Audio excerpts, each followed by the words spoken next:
Did you know that older Australians receiving aged care are far more likely to end up in hospital than those who aren't?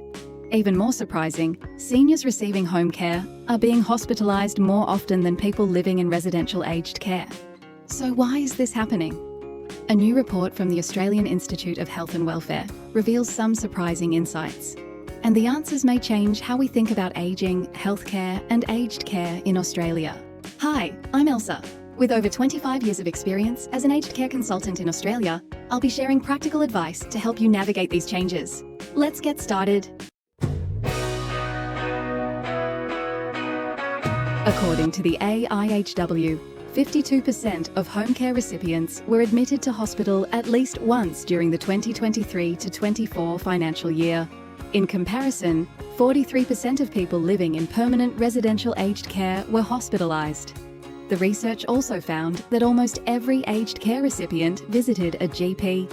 Around 98% of home care clients and 97% of residential aged care residents had at least one GP consultation. Emergency departments also play a major role. In the states and territories studied, 68% of residential aged care residents and 63% of home care recipients who attended an emergency department were later admitted to hospital. By comparison, only 52% of older Australians not using aged care services were admitted after visiting the emergency department. These figures clearly show that older Australians receiving aged care often have much more complex health needs. At first, these findings may seem surprising. Many people assume that residents in aged care homes would be hospitalised more often because they generally have higher care needs. However, many home care recipients continue living independently, often managing several chronic conditions such as heart disease, diabetes, arthritis, dementia, or respiratory illness. Without around-the-clock clinical staff nearby, a sudden health problem may quickly become an emergency requiring hospital treatment. In contrast, residential aged care facilities usually have nurses and trained staff available to monitor residents. Early signs of illness can often be recognised sooner, allowing treatment to begin before conditions become more serious. This may explain why hospitalisation rates are actually higher among people receiving care at home. The report also highlights the important role of general practitioners in helping older Australians stay healthy. Regular GP visits can help manage chronic diseases, review medications, detect health problems early, and coordinate care between hospitals, specialists, allied health professionals, and aged care providers. At the same time, the AIHW is investigating another growing issue: delayed hospital discharge.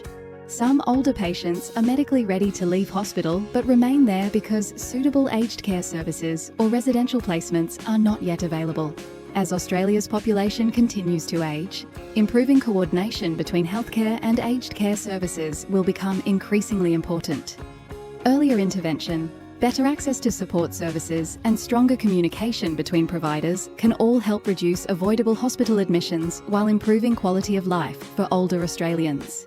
Hospitalisation isn't always preventable, but understanding why it happens is the first step toward improving care. By strengthening the connection between Australia's healthcare and aged care systems, we can help more older Australians remain healthier, safer, and independent for longer. If you or your loved one needs help navigating aged care services, understanding the available support options early can make a meaningful difference. If you found this video helpful, give it a like and share it with others.